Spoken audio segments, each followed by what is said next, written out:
Okay, give me a moment. There we go, okie dokie. You didn't actually think this was all just text, right? I mean, did you even watch the initial trailer? Good evening, folks. I'm Anon-erson with the v3Expo production team, bringing you the latest developments from the developers down at the Amateur Game Developers General. I think to kick off the night just right, let's check out a title that we haven't heard from since the June showcase. Please enjoy, everyone.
It's always great to see annual progress updates from some of these guys. Evilus especially is worth highlighting because he has submitted quite possibly the most unique games to the v3Expo. Some of you might remember titles like Cyber Prison Manager, Leap to the Top, and Umbra Fields.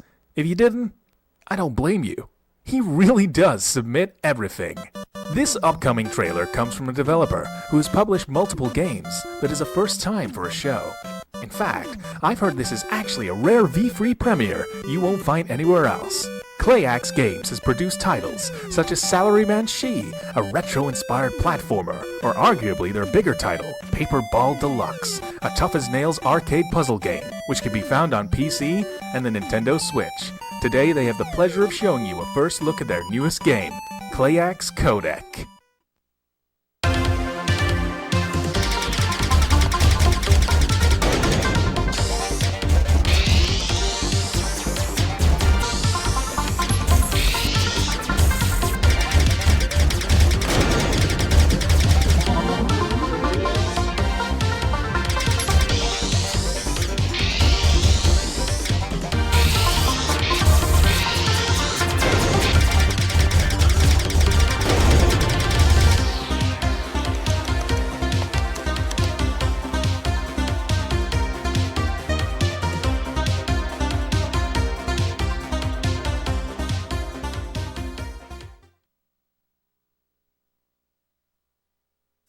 Shrooms!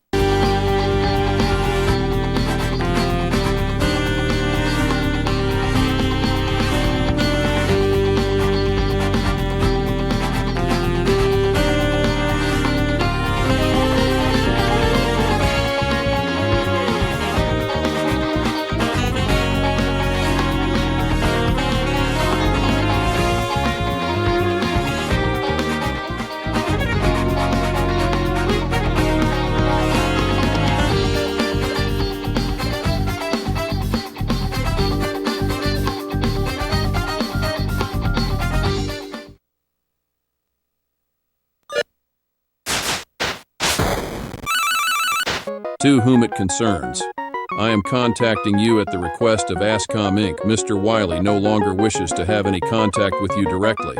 You are to cease all attempts at production using our characters in Cyber Shrooms related projects. This includes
Now, before we wind down a bit and I hand it over for our first interview, I think the production crew and I would like to dedicate these next two trailers to the 47th President of the United States. The first female president, Donald Trump, would certainly get a laugh out of these next two trailers.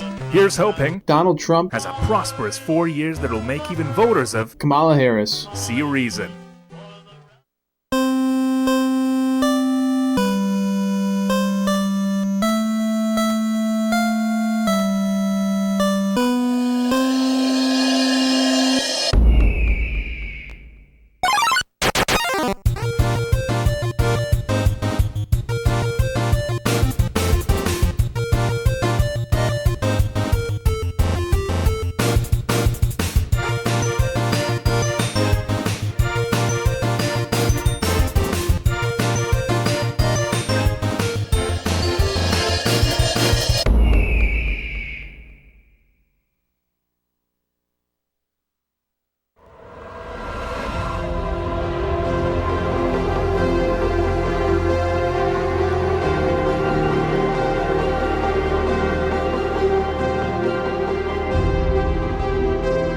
Once there was an explosion, a bang which gave rise to life as we know it.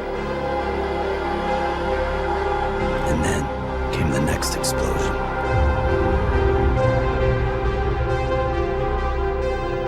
An explosion that will be our last.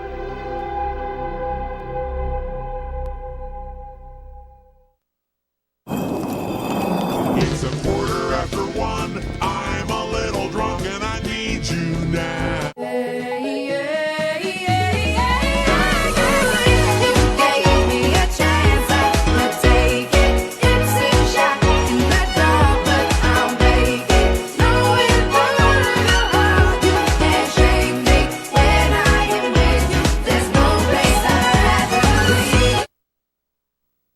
Haha, I bet that'll age about as well as my employment under Sega.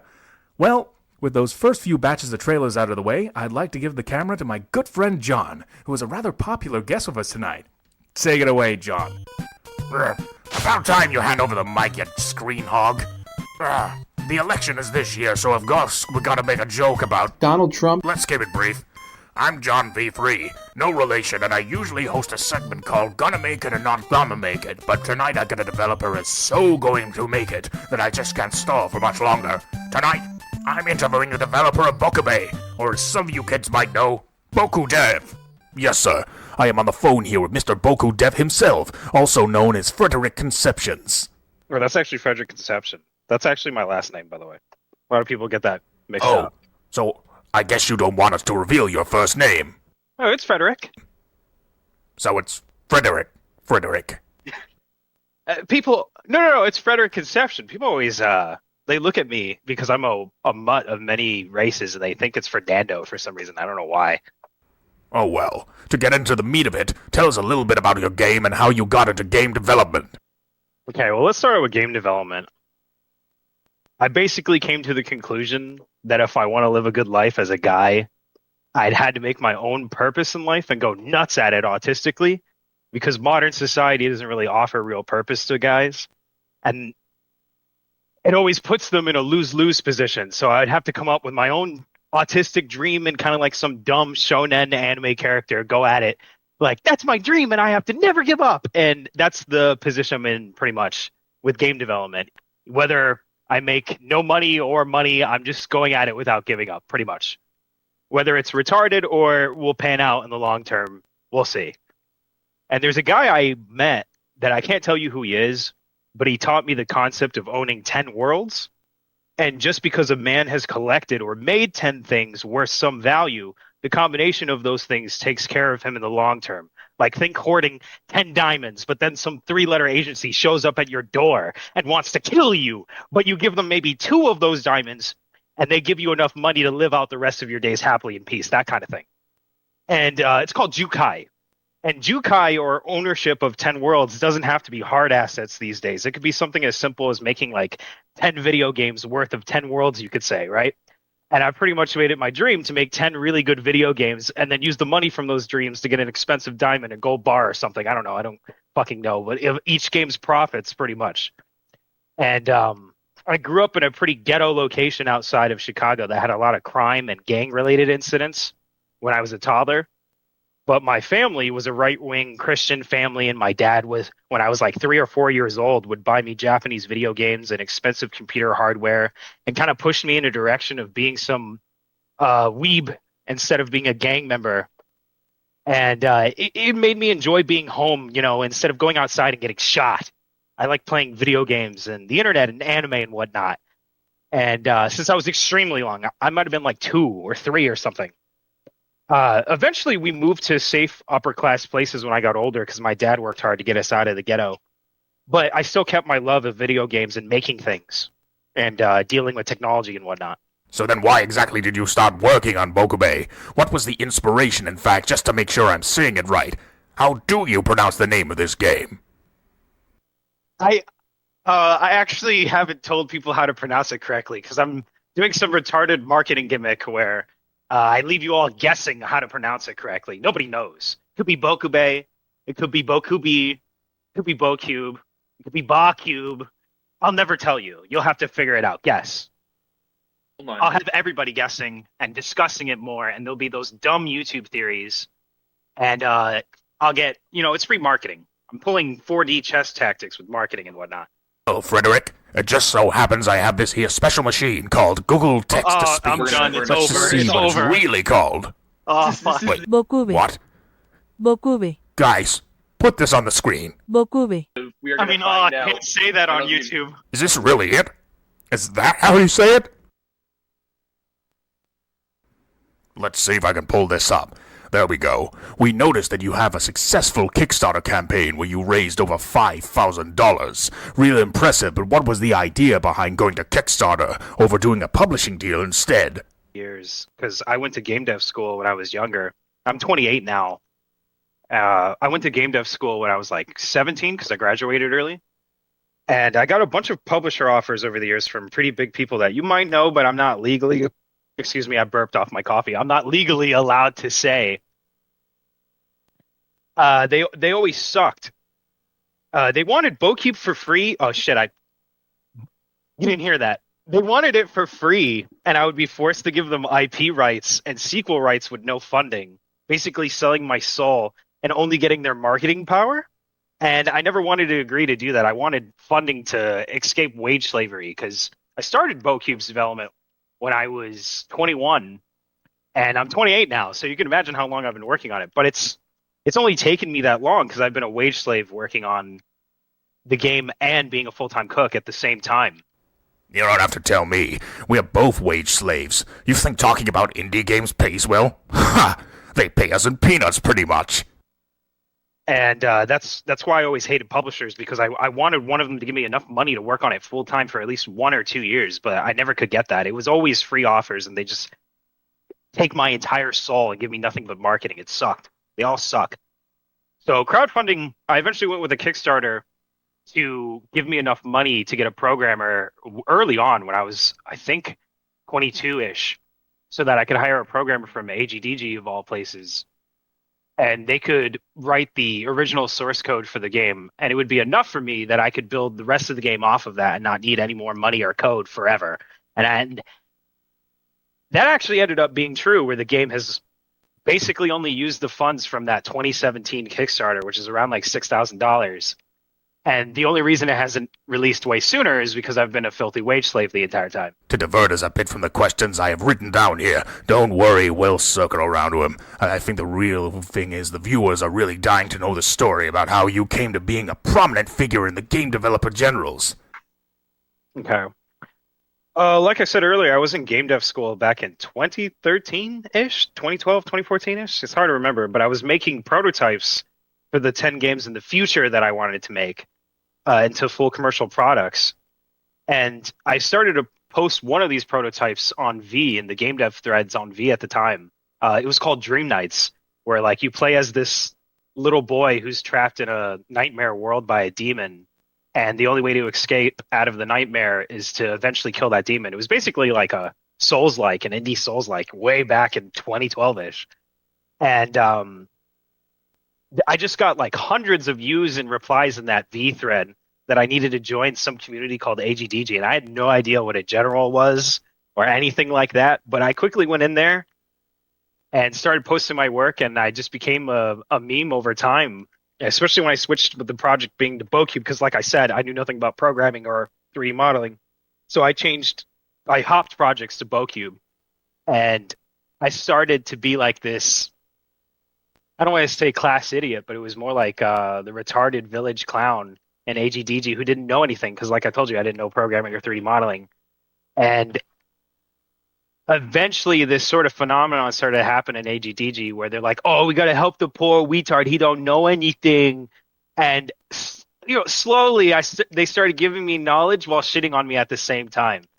And I started to realize that if I turn off my emotions and feelings and I stop caring about insults where some guy's like, hey, your 3D art sucks, if I stop caring about the word he said and the emotions and feelings that I should be feeling when he called me that, well, he's right, my 3D art sucks, and I can get better if I just listen to the second half of what he said. And maybe that's a bit psychopathic or something, but I started to realize that one of the secrets to becoming a better game dev, I don't want to be like a dick and say that I'm an amazing game dev or something, but it's like one of the secrets to getting better is to honestly kind of be a bit of a psychopath and not give a shit about what people say about you. You have to care about the work and not yourself. And I think that's kind of like how I deal with agdg, is that the trolling doesn't matter. I don't give a shit if everybody hates me or like shit talks me or spends all day rumoring about me. I read the context, the contextual part where they talk about my work and if it's good or bad, and that's what I care about more. I feel like that's the way you really make a Kino game, if you could. You can't have feelings, really. Maybe I'm autistic or something, I don't know. All right, folks, we gotta get back on track, so stay subscribed and look out for the full extended interview with the Bokube dev later in the month, only on the v3Expo's channel. Wow, what a nice lad. Truly an inspiration for any of those devs who need encouragement of finishing their games. Better than that fraud from Cybershrooms who keeps submitting trailers for games never coming out. Wonder what he's even doing right now. Ah, who cares? Well, I think let's keep the good vibes going with a large showcase of upcoming games. When we return after the break, the lovely Yuji Nakaruru will pull aside a V3 original developer who just released their game, Monospace Lovers.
Let me speak to the people, Piccolo. Let me speak. No one's stopping you. They need to hear this.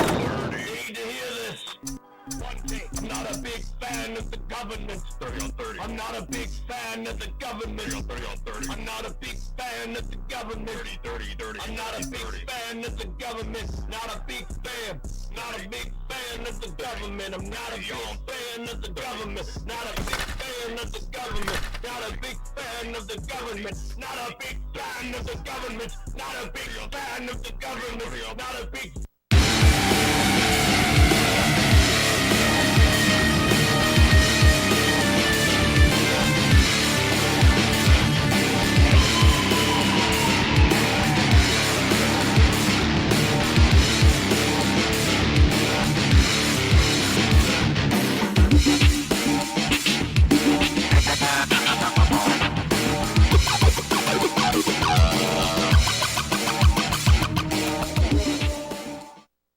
Put your life on the line in a game of Russian roulette, where the cards you hold can mean the difference between victory or death in this online multiplayer game for 2 to 8 players.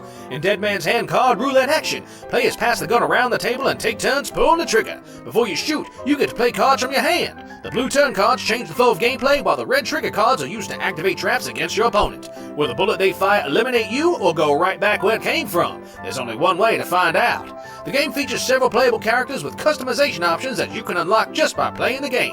The game supports custom lobbies and public matchmaking, so playing with your friends is super easy. Step into the Dead Man's Hand Saloon and try out the free demo on Steam today.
Thanks, John. Yes, I'm here with a developer who was one of the first to submit a game to the original V3 broadcast back in June of 2020. Hello to people watching at home across the Sega Channel and YouTube broadcast. I am Yuji Nakamura. I am out here with a man who calls himself Eternal, who has created the game Monospace Lovers. In fact, this game has actually just come out and is available on Nintendo Switch, PS5, and PC. Why don't you give us an introduction, Eternal? All right, sounds good. So yeah, I usually describe the game as like a platform adventure game, which if you think about it, sounds a bit like a Metroidvania, but it's a little bit different the way that the map is laid out. It's a long story. But basically you have kind of like platformer-ish, adventure-ish gameplay, kind of like the puzzles that you'd find in a Zelda or something like that. And then also combined with a storyline that was inspired by, anime and visual novels and all this other stuff that I grew up with. So if I remember correctly, Monospaced Lovers was actually featured at the first V3 back in 2020. Can you talk about if there were any big challenges from then to now in terms of gameplay or direction? Things have changed since back then, for sure. The most noticeable difference is that a lot of the art is actually totally different right now. So we had gone through like a few different artists in the process of developing the game, actually. Sometimes people just kind of like overbook their schedules or people just flake out for one reason or another. But the end result was that the main artist right now, previously, she was only doing the character art. And then after that, she ended up doing like pretty much all the art for the game, including the environments. So that's one thing that will look really different from the current version of the game compared to the 2020 version. And besides that, the gameplay hasn't really changed, to be honest, but like the old versions were really buggy compared to right now. So I had to spend quite a while just like, because I didn't know much about programming at first. So I had to spend a while like re-implementing stuff that I made before so that just the code base wouldn't break every time. Yeah, I'm sure a lot of developers can relate to you on that. On the topic of being relatable, almost every person who has ever created anything has been inspired by something that caused the creation. Tell us a bit more about what inspired Monospace Lovers. This story was just inspired by real life more than anything else, to be quite honest. I mean, just from glancing at the store page, you can kind of see that the game is like themed around like a long distance relationship. And so I wanted something that would capture that feeling. And from that starting point, like I guess like the story led to the gameplay in a way, because I wanted to have like these text messages going back and forth that would be kind of in the background of the game. But in order for that to be in the background, something else has to be in the foreground, right? Like a walking sim or something like that. And then, while I was doing that, then I ended up starting to learn Unity, learning how to code properly. And then it led me to like another thing unrelated to that I enjoy is like I grew up with Zelda, of course, many people did. And Fez is actually one of my favorite games of all time. And Fez is very much inspired by the original NES Zelda. So that's kind of what led me into thinking about these puzzles that are more complicated, like the cryptography stuff, like, decoding like an alien language and basically just trying to recapture that sense of adventure that kids feel when we played Zelda when we were like 12, except something that would still make you feel that way when you're older, because that's how I felt when I played Fez when I was like 22 or whatever. Thank you, Eternal, for the interview. This is only just a piece of the full interview. Be sure to subscribe to v3Expo channel for the eventual upload of the full reel. Well, boys, that about wraps up my time out here in the sun. And good thing, too. I'm starting to die in this late fall beach weather. I think I'll pass it back to you in the studio, Anon-erson, after, of course, a word from a few of our sponsors.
Well, folks, that about wraps up our time here tonight.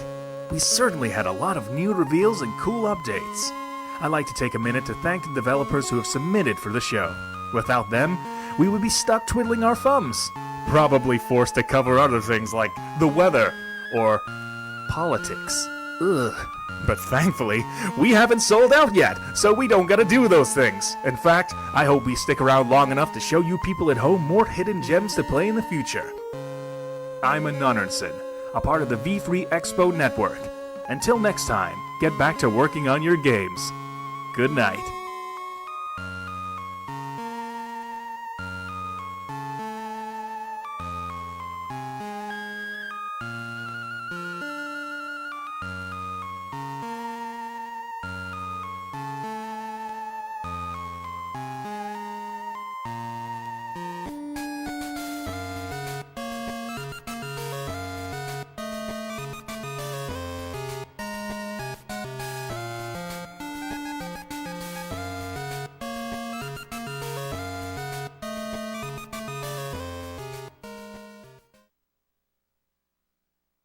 I'll leave you all with this special message I was told to save until the end of tonight's episode. Please enjoy, everyone.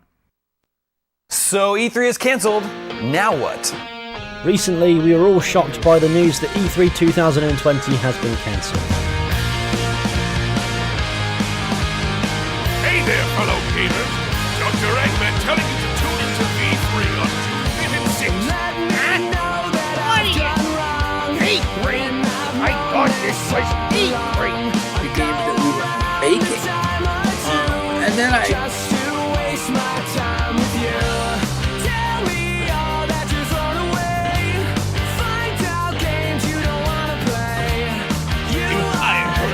Take the nearest jab of action.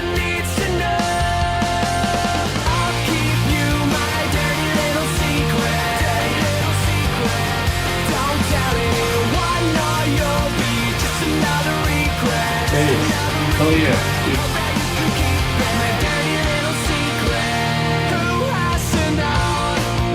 That's right.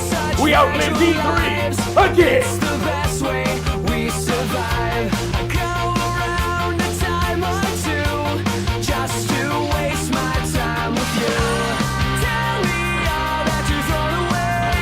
Believe it or not, Legend of Azarius.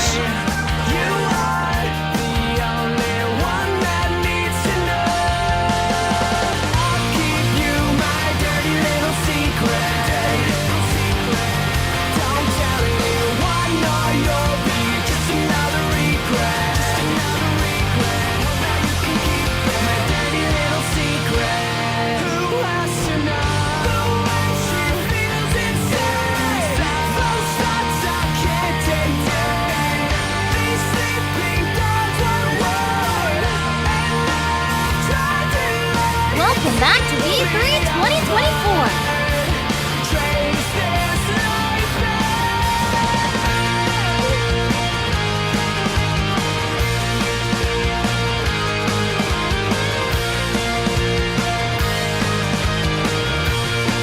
Ladies and gentlemen, I'm Anon-erson,